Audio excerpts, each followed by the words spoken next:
Thank you, Claire. It's so nice to see everyone. Cody and I have given this a couple of times now, so hopefully, if you've seen it before, you can always hopefully learn something new. So I think we start out with Cody. He's going to give us an overview. Yeah, I'll just briefly discuss National Register program and historic districts. And some of you, like Courtney said, have heard this before, but refresher never hurts. So here we go. The National Register of Historic Places is the federal government's list of historically significant resources that they have deemed worthy of preservation. The program was created as part of the 1966 National Historic Preservation Act.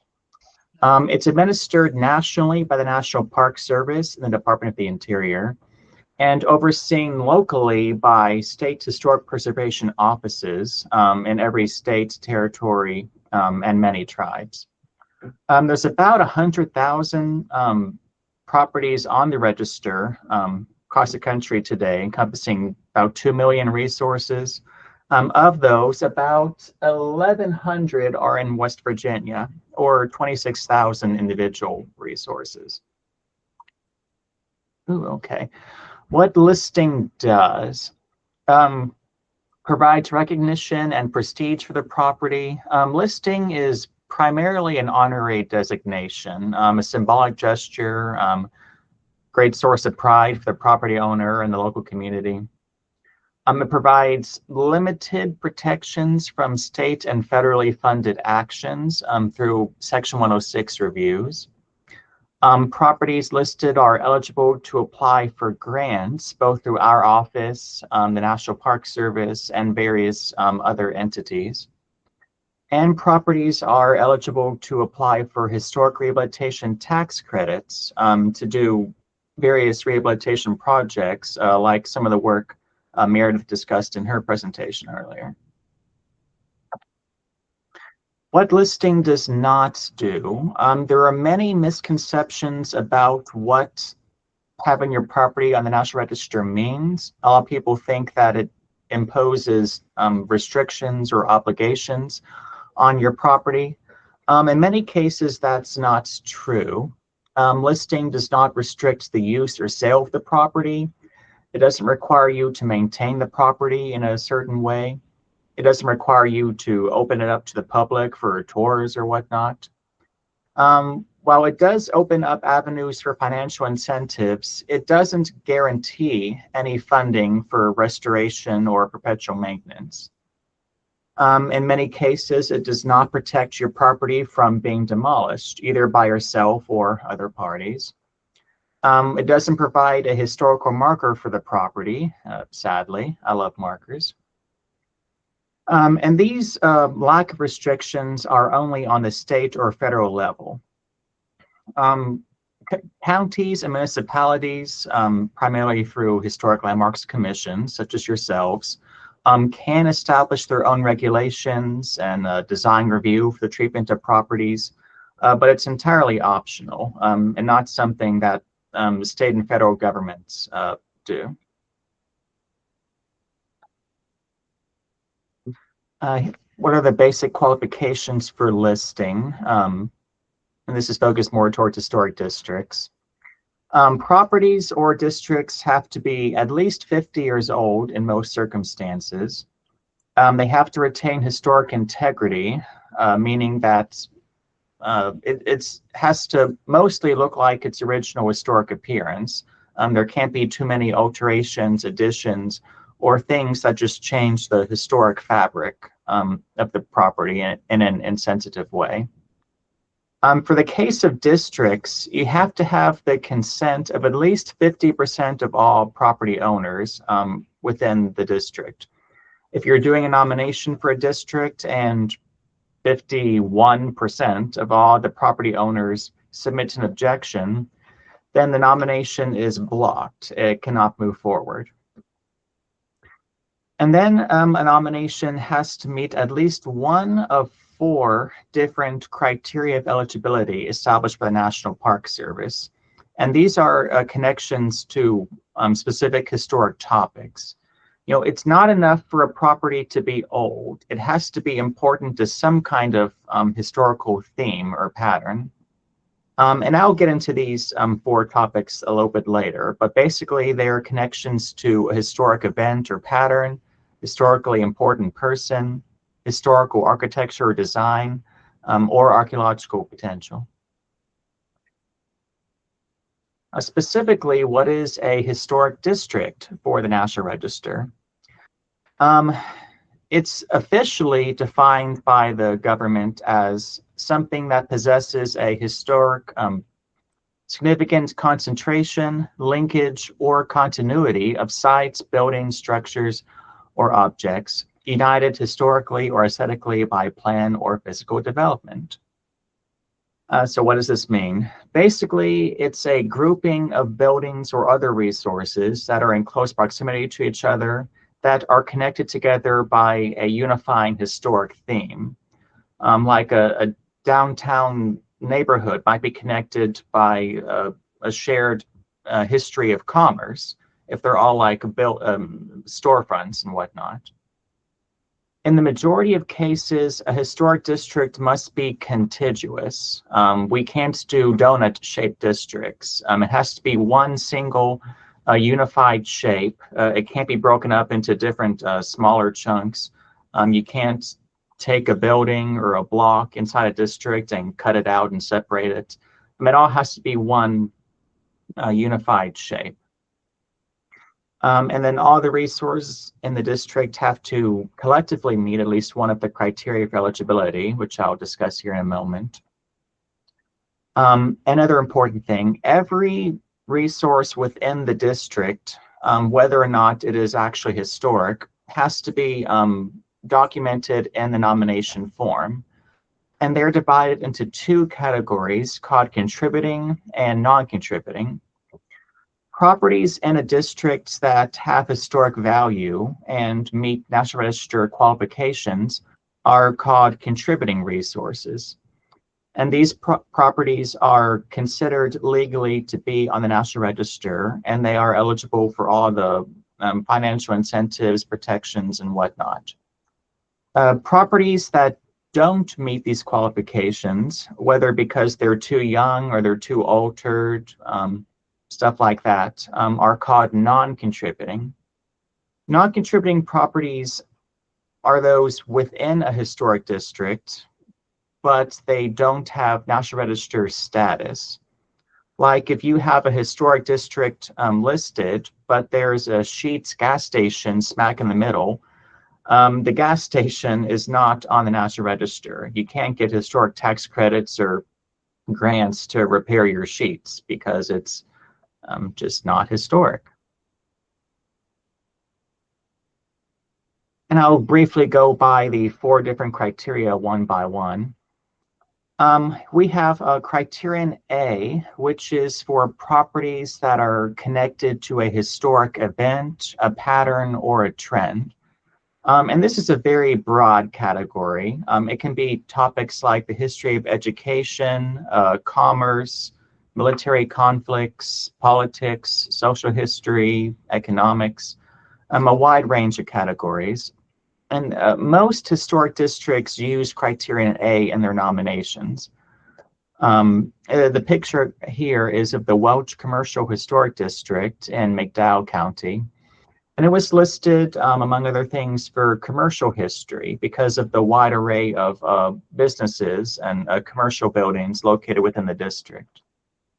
Other common categories for criterion A districts include social history, community planning and development, industry, and related things. Criterion B is for properties that are connected to a historically important person or persons during the quote-unquote productive part of their careers or their lives.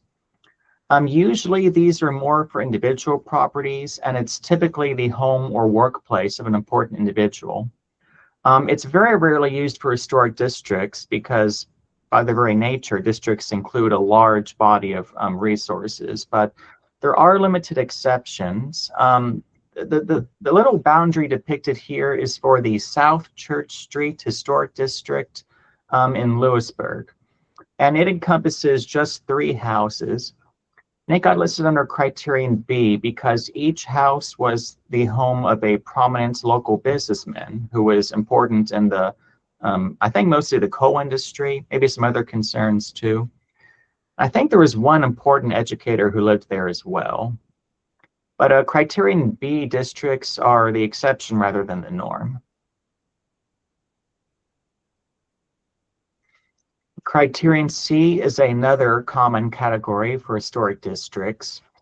These are for properties that are well-preserved examples of important historical architectural styles, engineering techniques, landscape designs, or the work of a master. Any property that demonstrates some important intentional design has potential to qualify under criterion C. This can include homes and buildings, public artwork and monuments, parks and cemeteries, even more mundane resources like dams, bridges, and tunnels can qualify for showing historic engineering techniques. The picture here is of the Ritter Park Historic District in Huntington, which is an interesting case. It was listed under criterion C for 2 different things. One was for the historic landscaping design of Ritter Park itself, and then the other was for the architectural value of the historic early 20th century houses that line and surround the park.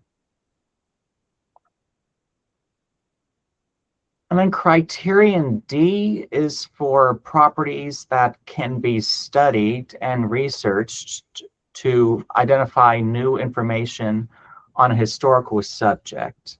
It's kind of more of an abstract category, but it's primarily limited towards archaeological sites, whether or not they have already been excavated, because you can, when you study archaeological sites, you can find info on the people or community that existed here.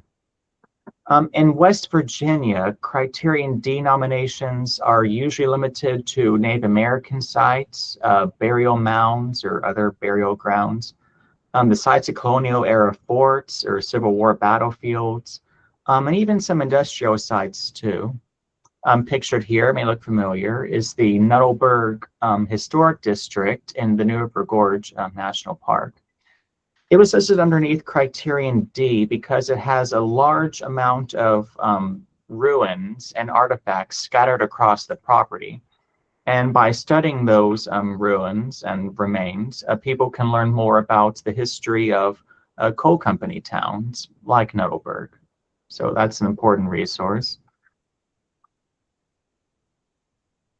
Now, what is the process for listing a historic district or updating a district? I'll very briefly note that.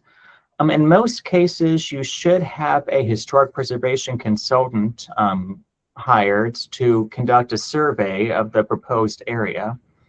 They'll go in and they'll do research on the neighborhood. They'll study all the buildings that are standing there, document them individually.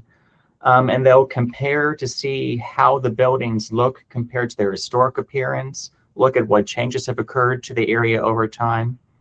And then they will produce a report with their recommendations. The report should say, whether or not a district can be listed in this area. They'll suggest what the boundaries should be and what resources within that district should be contributing or not contributing. It's a very helpful guide they make. SHPO, our office, will review the survey report and the result of the consultant determines, and will provide comments if requested, and will concur with whether or not we agree that a district can be done there. And then someone, sometimes the consultant, sometimes someone else, will take that information and complete a National Register nomination form. Normally, you can just take the information from the survey report and just drop it into a nomination form. The information's pretty similar and it just carries forward. The nomination is submitted to our office, and our staff, mostly me, reviews the nomination form. We provide comments, we make revisions or edits, suggestions for how you can improve it. And it typically goes through a couple different draft and review periods. Assuming we approve of the nomination, if we think it's good enough to go forward, it is presented to our Archives and History Commission for approval. They're a nonpartisan body that meets 3 times a year to review nominations and vote on whether or not to endorse them. If the body approves the nomination, we then forward it to the National Park Service for their final approval, which takes up to 45 days. If the Park Service approves the nomination, it is considered officially listed on the National Register afterwards. Our office notifies local officials and property owners. We send out a press release or a legal ad in the local paper, and everyone lives happily ever after, hopefully. Now, on to Courtney. Thank you, Cody. So you're here today to talk about maybe you've already had a survey done, or some buildings have been surveyed at some point within your town or county. And we're talking about why you might want to go back and resurvey existing historic districts, even if they're maybe already listed, and revise or add to nominations. So here's some of the things that we see. So since the National Register started in 1966, we have had evolving technical standards for National Register nominations. And if you've ever looked at nominations from the 70s and compared them to today, you'll see they're very different. A lot shorter, and just not always all the information that we would like to have today when we're making decisions. I really think, and I don't want to beat up on people writing nominations in the 70s, because I think they probably couldn't imagine the implications of these documents, 40, 50 years later, just how important they become for projects that have state and federal funding within the environmental review process. I think a lot of these, they were just kind of inventing the process as they went for National Register, and it was hard to foresee, what we would need out of these documents in the future. Of course, as time goes on, we get more information, we learn more, we have more perspective on the past. So we might want to change what we feel is significant, update, expand the period of significance, and then get a really accurate resource count, including what is contributing and what is non-contributing. You really need to know. You want it in writing. Is this contributing or not? And then, of course, there are always errors and omissions that you might want to go back and correct. I mean, I have errors in nominations I wrote 10 years ago that I read and think, oh, I got to go back and fix that. So, as you know, we're always learning more information. Having an updated sense of what is historic and having listings in your community, of course, helps you with grant funding. So is it listed or eligible? What have the alterations been? Has it been if your survey or your nomination was done 10, 20, 30 years ago, it might have been altered since then. So you need to know what the current condition of it is. And then in our surveys, when we fill out the inventory forms, we really try to call out what are the characteristic historic features. What is important about this building that should be preserved? Of course, Cody mentioned historic preservation tax credit. So this is the Robinson Grand Theater in Clarksburg. It's a contributing resource within the downtown Clarksburg Historic District.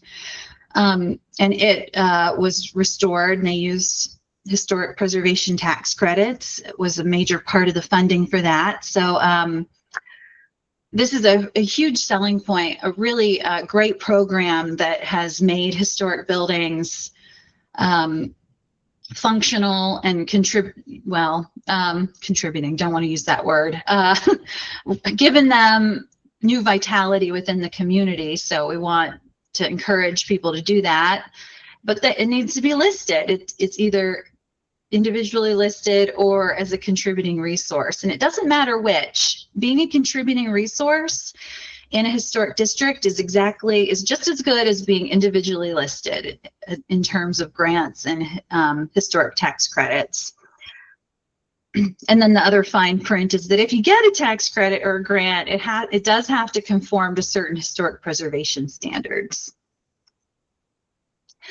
Again, a lot of you are on CLGs, county landmarks, and local landmarks, historic landmarks commission. So you know what it's like to be in local government. When you get a grant, it may not be related to historic preservation at all. This is a streetscape grant project in downtown Wheeling, which was it's a historic district. You need to know what you have. If you're going to do an infrastructure project that involves state or federal funding, because that affects the environmental review and compliance that you're obligated to do. So you really want to know what the National Register status is, what the boundaries are, what the contributing elements are. So if it's sidewalks, if you have brick sidewalks within your historic district, that should really be part of your survey and part of your nomination document, if those are important. I used to work for the West Virginia DOT, and I still do consulting for them. And, there are a lot of times we are looking at a project and there are brick sidewalks, and, you're trying to figure out, are these contributing or not? The nomination says nothing about them at all. So these are just the small details that we really try to cover when we update surveys and National Register documents. Even if you don't have a project planned, you can proactively survey and update your National Register nomination, and then you'll have the information available. And then finally, if there might be some mitigation associated with a project, this will give you a head start on thinking about what that could be. Do you have a building that could be restored, or do you want some interpretive signs? It can kind of get the ball rolling. Of course, along the same lines, local design review. So as Cody mentioned, the National Register itself is not restrictive as to what people can or can't do with their buildings, but local municipalities and localities are able to pass ordinances. And so you can use these documents, the National Register document and the survey, as a starting point for your own, what you would like to see your community look like, what you want to preserve. When someone comes to you and wants to make a change to their home, you'll have a baseline of when it was surveyed, where you can see, well, the porch is important, the wraparound porch is important, or the arched windows are important. So you'll know when you're trying to make these decisions with your local community members what exactly you're trying to preserve. And of course, I think most of us on here are probably going to agree that historic districts are just great places to be, and we want to, use those to the benefit of our communities so that we can attract businesses and tourists, residents, all of the above. So here's some examples of evolving standards with survey.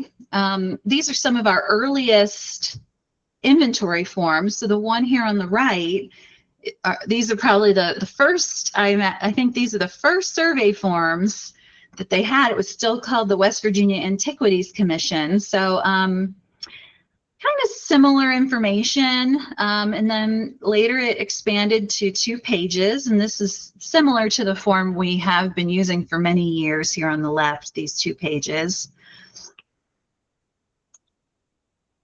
So here's some things that just made me laugh over the years, all the research I've done in different communities. So this is a building in Charleston, and so this is the description that the surveyor wrote in the 70s. A hideous box stands immediately to the east, designed in a bastard swimming pool style, which that's not a style, I had ever heard of before. I can kind of see, I kind of see what they're talking about, but, in the 70s, this sort of 1930s era architecture was not appreciated, but of course now we would describe this in a different way, and it would be a contributing resource. So we want to update, certain perspectives of the past sometimes. And then here on the right, so I would like you to imagine what you think this building looks like based on this description. So no attempt to landscape broad lawn, no shrubbery. Occupants appear to take no interest in maintaining the imposing old house. And then down here, the one attractive feature of entire clumsy building is the green stained leaded glass double window above the west porch. Okay, so lots of, personal judgment in this description, which we try not to do now. So just try to think of what this might look like. And here is what this building is. It's the Capito House in the east end of Charleston. So the one attractive feature is right here, according to that surveyor. So these are some of my most egregious examples of harsh judgment in old forms. So with nominations, we see similar issues. So Cody described the 4 criteria that we categorize everything into. Now, before a certain time, I'm not sure when they exactly changed this, but early nominations just had this big checkbox list of different areas of significance. So it's not A, B, C, or D. It's just this list where people check things off, and then the period of significance. Sometimes you'll have it listed. Other times they just check this off on these periods. And of course, this, the latest one is 1900. So this is of limited use to us now when we're trying to figure out whether something's contributing, whether it can be contributing under the nomination. So this is an early nomination for the Beverly Historic District, which is one of the first resurveys we ever did at Aurora. So they had 100 buildings, 25 were pivotal, 20 additional were secondary, and then 37 were neutral, and then 19 were intrusion. So these designations are meaningless to us today. We don't have pivotal. It's either contributing or not contributing. That's what it is. So when we go back and see these kind of descriptions, we really need to update that. So it's either contributing or not. Let's see. And then this description, it's the description of the house, and it's, it's really, they're focused a lot on the people that lived in the house and what happened there. This is not usually the kind of information that we would include in an architectural description today. This might be in the statement of significance. And then here again, they were cheerleading their communities in these early nominations because of the efforts of many people who have given much for love of town and country. So this is very, I love that they love Beverly, but this is not be what we would include in a nomination today. We want it to be very professional and factual, and serve as a basis for decision making. here are evolving standards and boundaries. So here you can see the boundary just is right up against the back of the buildings. They don't follow lot lines, and so this becomes a big problem, which we'll get into more in our case study. But this boundary becomes problematic because what if they have a garage in the back? Is that in the district or not? Is it contributing or not? Boundary issues. Yeah. So Skip Deegans is on this call. I noticed he was one of our clients for Lewisburg, and he can tell you. And it was a huge issue for them because these two boundaries, the red and the green boundary, those are both from the original nomination. So one of them is based on the sketch map that was in the nomination. And then another one was based on the UTM points that were listed in the original nomination. And they don't even agree with each other within the same document. So they have a local design review process, and they would have people coming to them saying, well, I'm not in the district, it cuts through my yard, or this isn't in the district. So it was very unclear and caused a lot of headaches. So we did the resurvey of the Lewisburg Historic District and the additional documentation for their historic district nomination. And this was one problem they really wanted to solve, was to get these boundaries following parcel lines. Here's a example of just, this was on the SHPO website, of course, based on the nomination. These just cut right through parcel lines. More boundary issues. This is a linear resource, a railroad. This is in Pennsylvania.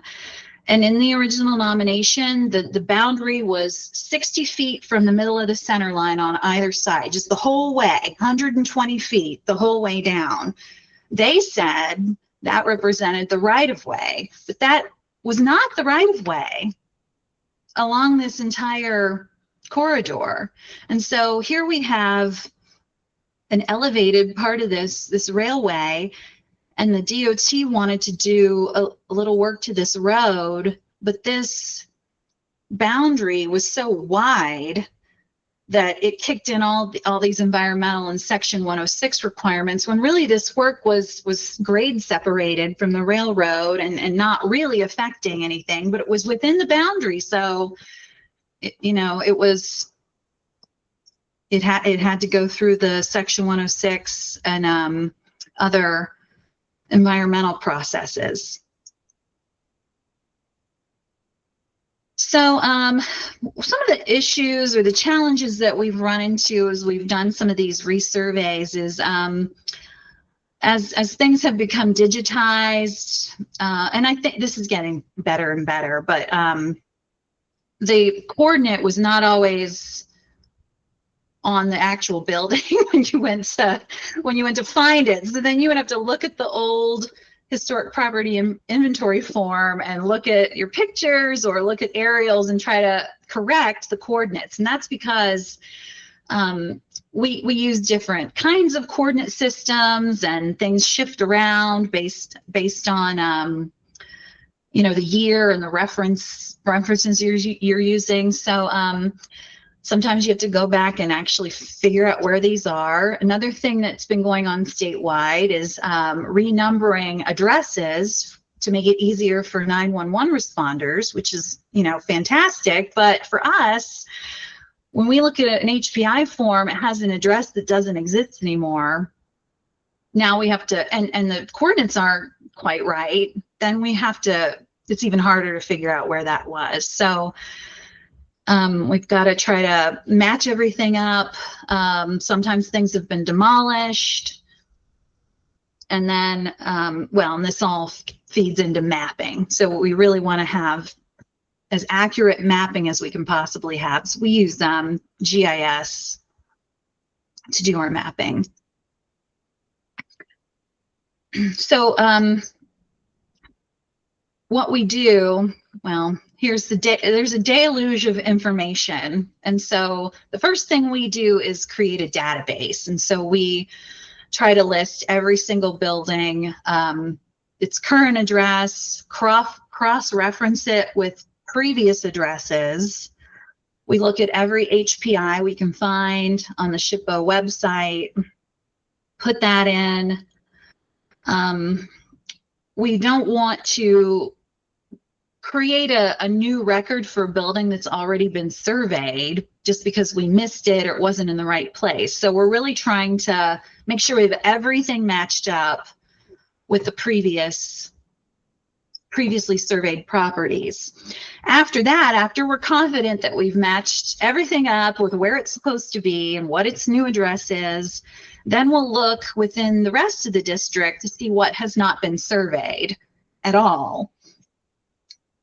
So then we'll have a list of things we need to add to the SHPO system. You know, they need to have a West Virginia SHPO survey number. So we'll request those. And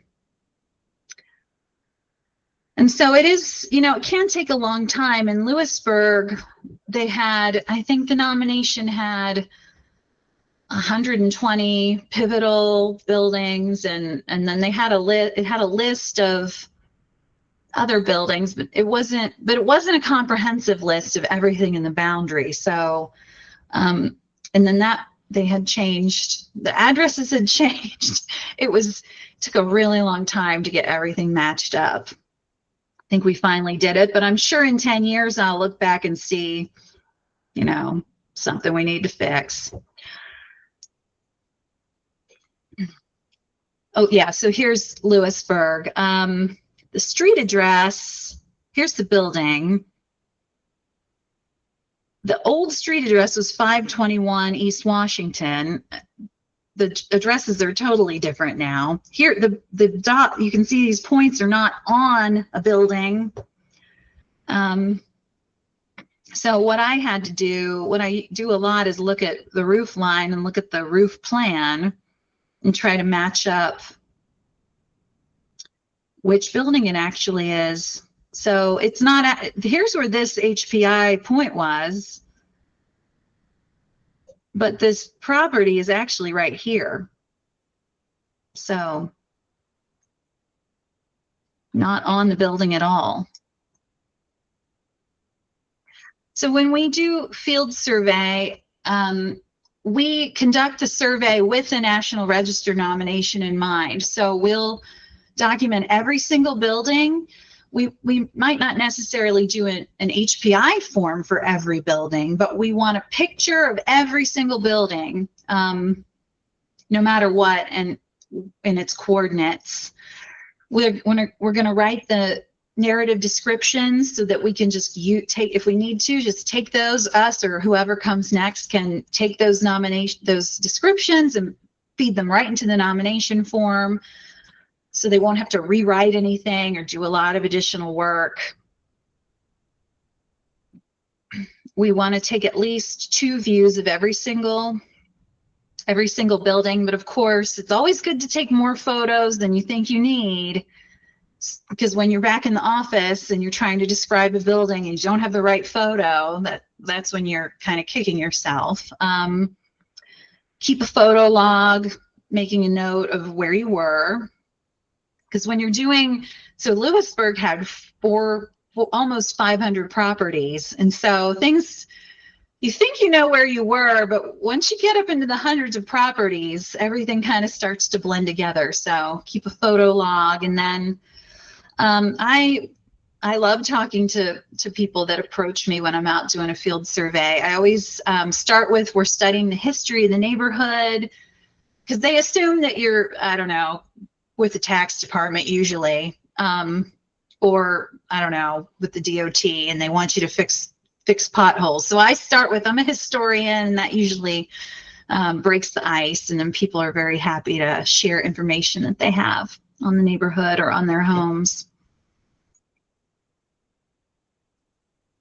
So we have a lot of resources now for how to conduct an architectural survey.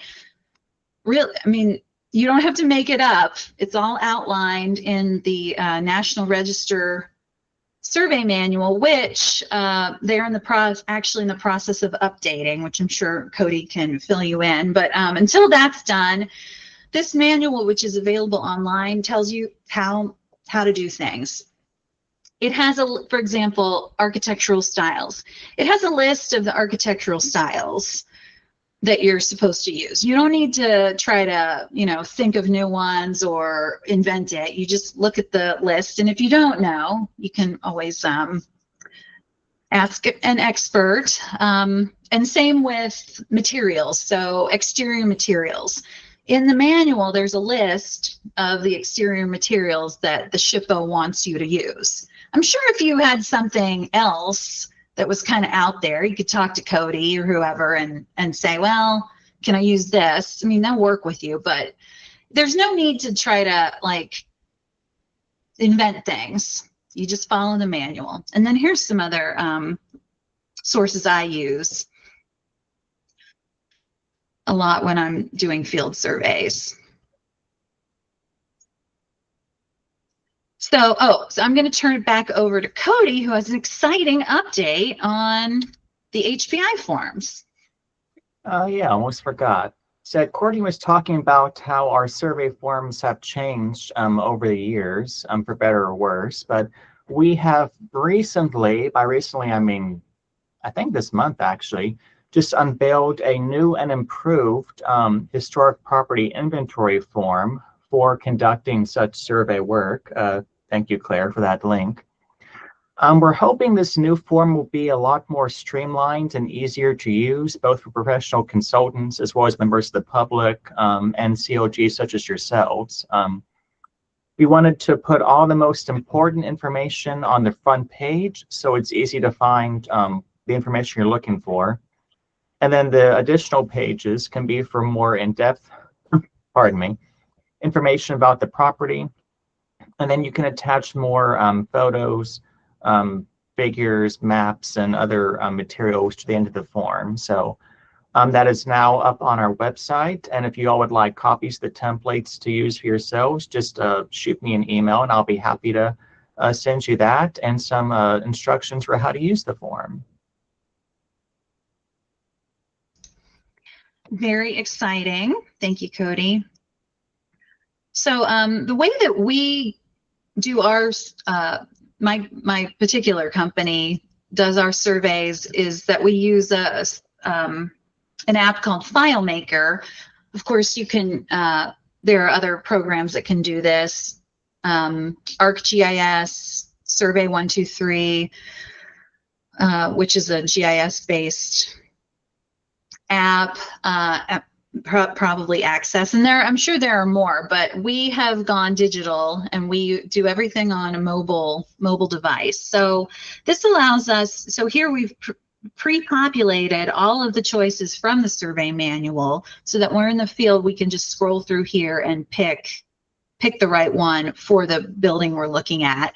We can take a photo of the building with the device and have it associated with that record, so we're not going back trying to match up photos to HPI forms.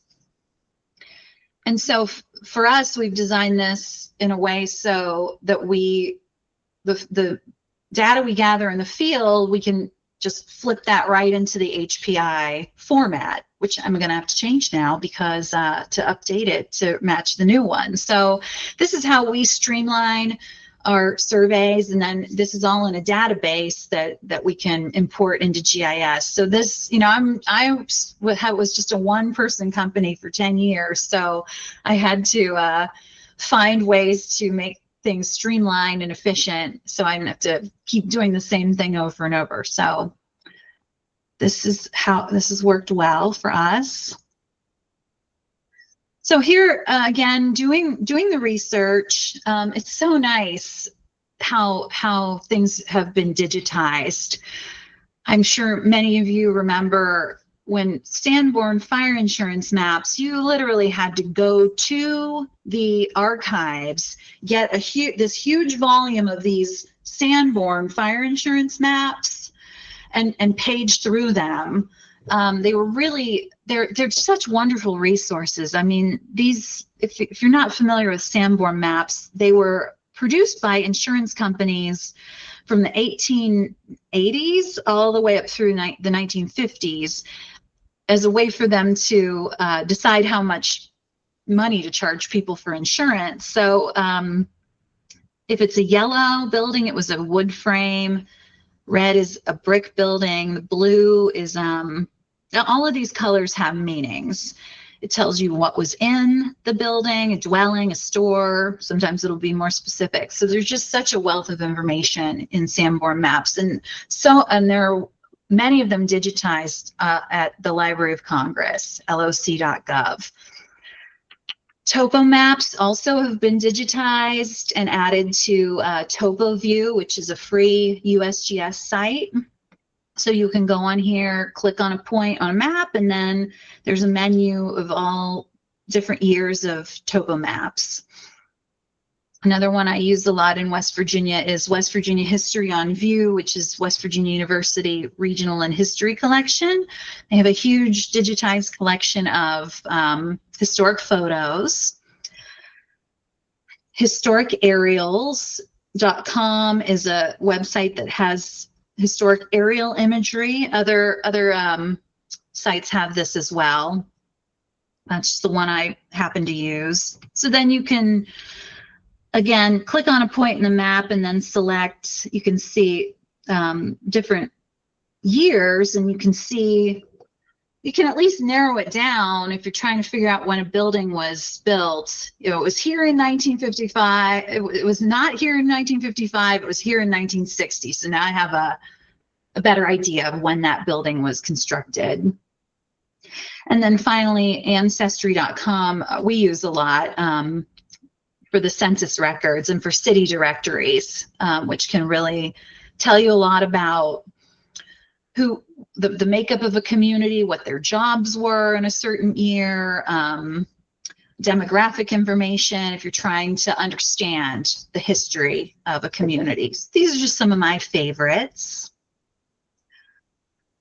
So I'll try to go a little faster here. So this is the current document. So you might want to do just a completely new registration form if your existing nomination is very old, or you could do a continuation sheets if it's just some additional information.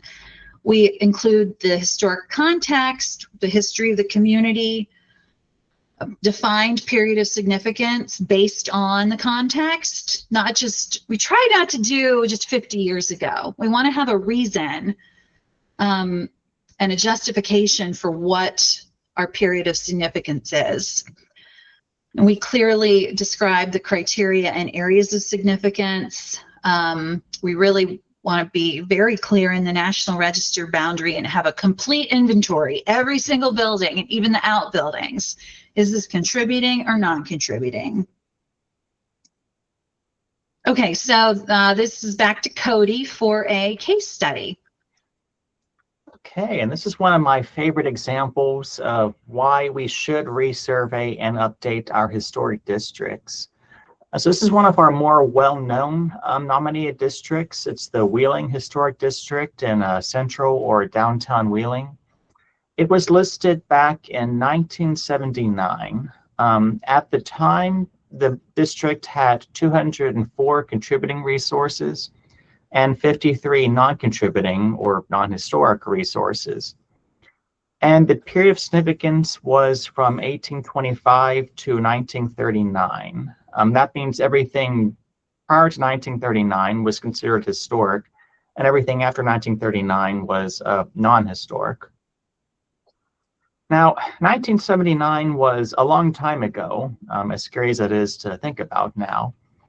And over the past almost 50 years now, the nomination grew outdated as lots of change occurred in downtown Wheeling due to like a lack of investment, maybe problems enforcing codes, or for a variety of reasons.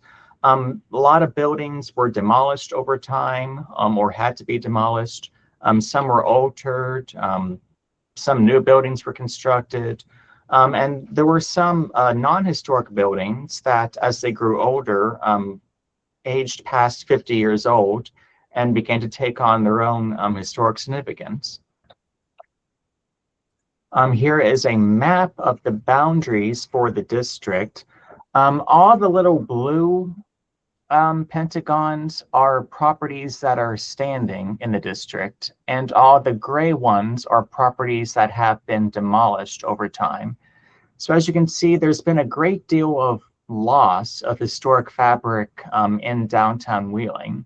And all that info needed to be acknowledged and documented for planning purposes, tax credits, design review, all that stuff relies on the nomination. So we needed to have a new one to reflect all these changes that have occurred. So around 2023, a consulting firm called Mills Group was commissioned to update the district, which they accomplished, well, like I said, in 2023. Under the updated nomination, the number of contributing resources was revised to 112, and the number of non-contributing was revised to 56. So it actually went down from 204, give or take, to 112 historic resources. So a huge loss in the number of properties. That's almost half the properties were lost. But this also includes newer properties that were added, that were changed from non-contributing to contributing because they had gotten older and thus became historic. And the period of significance was expanded from 1825 to it went from 1939 to 1977. So adding an extra 38 years of historic change to the district. So the new updated nomination reflected historic changes. It provides now more useful information. And importantly, it helped the district remain on the National Register. If they had kept with the old nomination and just let that stand, there could very well have been justification for delisting it at some point in the future. So we're glad that was avoided. But here's some before and after documentation. The left page is a inventory list for the old nomination, and the right page is the updated inventory list. And it's a bit more clear. It has more updated addresses. It provides a little bit more descriptory information. If there's been any changes that occurred to the buildings, those were noted on the new inventory list. There's a new and improved map with different shades and color coding to help depict what properties are contributing, what properties are not contributing, and what properties are vacant or empty lots or parking lots, and a clearly distinguishable boundary. So a lot more useful to look at than the previous map on the left. And then one property we always like to point out in the district is the Kaufman's department store building, and has interesting story. This was a commercial brick building constructed in the late 1800s. And you can see that on the roof line and in the rear on the left, portions of the old building still stand. Sometime around the 1950s, give or take, the owners put this big metal facade over the front, kind of as a way to modernize the building and help attract customers as the district began to economically decline as people moved on to suburbs and shopping malls and just kind of moved away from shopping in downtown areas. So this reflected how business owners tried to adapt to these changing circumstances. When the district was listed in 1979, this property was called non-contributing because this new metal facade was still fairly new and was a wildly substantial change from the original historic brick facade. But when we updated the district in 2023, by this point, the metal facade was well over 50 years old. And so we actually changed it from non-contributing to contributing because this new facade had become so old that it acquired its own sense of historic significance. It is connected to the history of how Wheeling tried to adapt to changing economic conditions in the mid-1900s. So thanks to the updated nomination, this building is now eligible for matching grants and tax credits. So it's a success story for the historic district, and just kind of shows how even though things can change in a district over time, sometimes change itself can be historic and is worth noting and preserving. And I forgot to add a questions and contact information page at the end. So this is the last slide. Me and Courtney, I presume as well, we're happy to entertain any questions or comments.